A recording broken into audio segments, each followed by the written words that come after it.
you have a universe, an infinite universe, where within that infinite, there is finite, because infinite cannot be complete without finite. So what you have here is an expression of limits, okay? The first part of it is through time, which is a limit, okay? It's a very strong limitation, time, amazingly tight and small. But all of this exists within that limitation. You understand that that's a movement. Things move through time. And so you have this, just like outer space, where there's this nothingness, and there's a few little specks moving through time, moving. And you look at it. What's amazing, isn't that amazing? You can look at a star, and the light from that star is like, I don't know, millions of light years away. Let's say thousands of light years away. That's incredibly a long time ago. Like anything you can see on that planet is like the dinosaur age for us. It's ridiculous. It doesn't even make sense. You see, so this life is an expression of those boundaries, of limitations, which exist in the whole of everything. And so that's what's going on here.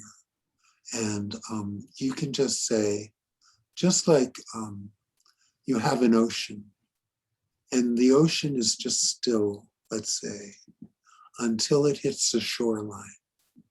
And then at the shoreline, there's a disruption, waves, you see? And the stillness is there for thousands and thousands of miles, and really miles and miles deep. There's just stillness. And then what happens is the shoreline is duality, and the waves hit that, and there's a disruption. All of a sudden, the stillness becomes active, and there's movement, and there's disruption, and chaos, and things are happening, whereas before it was just stillness and silence, okay? And that's where you are now. So there's that sense of something happening, okay?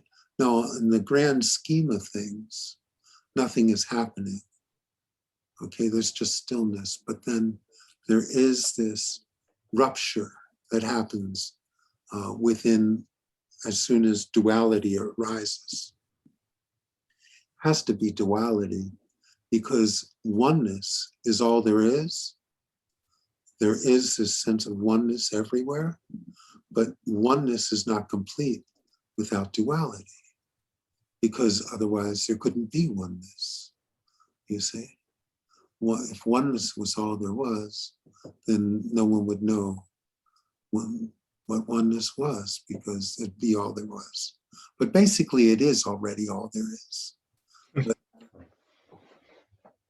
But you have this impression here. That's all. So this life is an expression of limitation. And what it is really an interesting thing where oneness forgets who it is, what it is, and exists for a very short period of time in a sense of separation from that oneness, you see? And then there's a few people who come to these talks and are interested in remembering that oneness again and coming back to where they started, you see. We all came from that oneness. We're all returning to that oneness. And we live in an appearance of separation. That's what this life is. It's an appearance of separation. It doesn't hold much water because it lasts for such a short period of time and is such a minor part of what is. But still, when you're in it and when you have the amnesia and you've forgotten your connection, well, then it seems like everything, but it's not. So did that answer it all, Donald? Yeah, I like what you said, that it's the mind's idea of life is really a concept. So could you then say that, oneness just is life, so life just is, but anytime our mind's idea of what that is, or our attempt, I guess our mind's attempt to conceptualize what that is really is just that, a concept. Yes, of course. You see that mind can't conceive of it because it's not a concept. The mind can only grasp that which has distinction. There has to be some distinction for the mind to understand or move toward or get anything. Knowledge is based upon distinctions, okay? That which is everything has no distinction. You see, so everything that you understand is not what I'm talking about.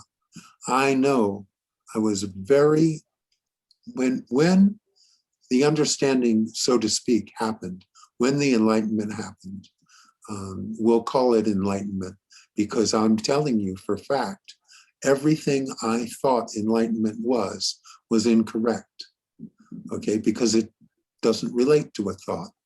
It doesn't relate to a concept, you see? And even so, I'm giving you all these concepts and I'm dealing out all these images of what it is.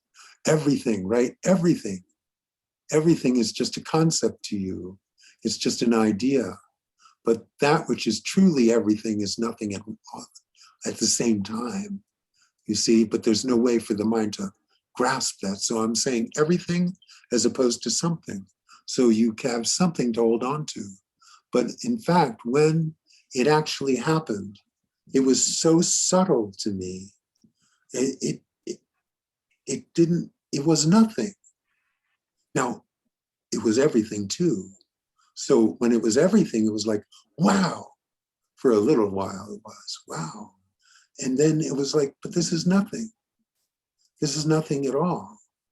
All that had happened was simply that the magnification, that the focus and belief in my thoughts and feelings and my sense of myself as separate, when that belief dropped off, basically, I just fell into that which always was. And it's not even that I fell into it, it's just that's what there was. So you see, it's really not anything that could possibly be understood. I remember saying to my friend when I first described it to her, because I wasn't even sure what it was at the time, and I was describing what was going on, and she goes, well, that sounds a lot like enlightenment to me. And I said, well, maybe it is, but if it is, it wasn't what I was seeking. It isn't what I was seeking. All I can say is I'm at peace with myself. You see, so what happened was there just became this sense of absolute acceptance that embraced everything all of the time. And the sense of me was diminished. It wasn't even there. It wasn't even there. And it was almost like nothing had happened. That was the thing about it, because I read Baba's books and I was expecting the fireworks. I was expecting 4th of July, big celebration, unbelievable, right? And this was like nothing happened. It was like literally nothing happened, and nothing continued to happen. forever. You see, so it wasn't, it's not what I pictured in my mind. And none of this is. So I'm pointing you basically to that which cannot be known from here, but it is known. It is known before any thought could ever touch it. You see, you were born, and when you were first born, the mind wasn't able to hold on to things, not yet. And there was just a sense of being, just a sense of being. See, if you can go back to that sense of being, just the pure sense of being, that's what that I am is, just that pure sense of being. You see, and then it started getting cloudy because of the body and then the sensations and the different sensations and the ones that were uncomfortable and the ones that were comfortable. And then the mind clicked in to help you navigate that. And then the amnesia set in and you started forgetting, you see. And then your parents helped you forget and pretend that you were someone. And you could see that was what was going on because they were pretending they were someone and they were teaching you how to pretend you were someone. And then eventually all of that sense of just being, which was everything always, fell into the background till you couldn't find it anymore. It wasn't there anymore. You see, it wasn't anything that you could ever find with your mind anyway. It was something that was just always there. And you were in touch with it when you first came in. Mm-hmm. Go back to that. Just go back to that. Because it's still with you. It's always been with you. How could it not? It's always with you. So this life is just a manifestation of the constriction, and then it leads to amnesia, to forgetfulness, you see? And it's just a dance, you see? This is all just a dance of creation and destruction, grace and concealment, and it just goes on. It's just movement, you see? But really, all the movement comes from the stillness, and it always goes to the stillness. Mm-hmm. All the noise arises out of silence. Every thought that you ever had arose from the silence. So please feel free to return to the stillness and the silence from which you came and from which you're going. Did that answer it, Donald? Oh yeah, that was great. I got it, even though I can't get it, but I got it. But it's a feeling, you see? Yeah. The feeling before you understand it. But I have to tell you, I spent a lot of years understanding it and getting it intellectually. And the main gift of getting it intellectually is if it becomes really strong, and if you develop a strong conviction about it, what it does is it undermines that sense of me, which has caused the amnesia. And when that happens, the me starts to diminish, and the amnesia starts to become less and less, and the clouds lift, and you can see where you are. It's where you've always been. So it's like that example I gave earlier of the clouds lifting and you're in a boat. You've always been there. But when the clouds lift, you can see where you are. So that's all it is. Yeah. Yeah, I've been doing a lot of oming recently, in particular. It's like within a minute or two, I can get to that stillness, that silence. What you were just talking about, when you're first born, that before you have thought, Yes. disrupt your sense of oneness. So I find that maybe the quickest way to get to it now. That's cool, because Yeah. that's what strikes me a lot when I talk about it. It's just Yeah. that, Yeah. and just this presence, just Right. nothing, there's no words there, but that's it. You see, it's a continuum. It's a continuum that just rides through everything all of the time. And so that's good. Whatever tools you have to remind you, because at this point, it's about remembering.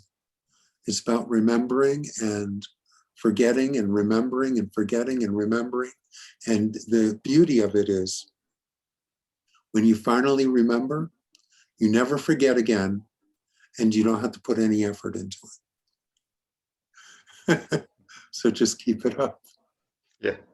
Great. Thank you. Yeah, sure. Thanks, Don. Sure.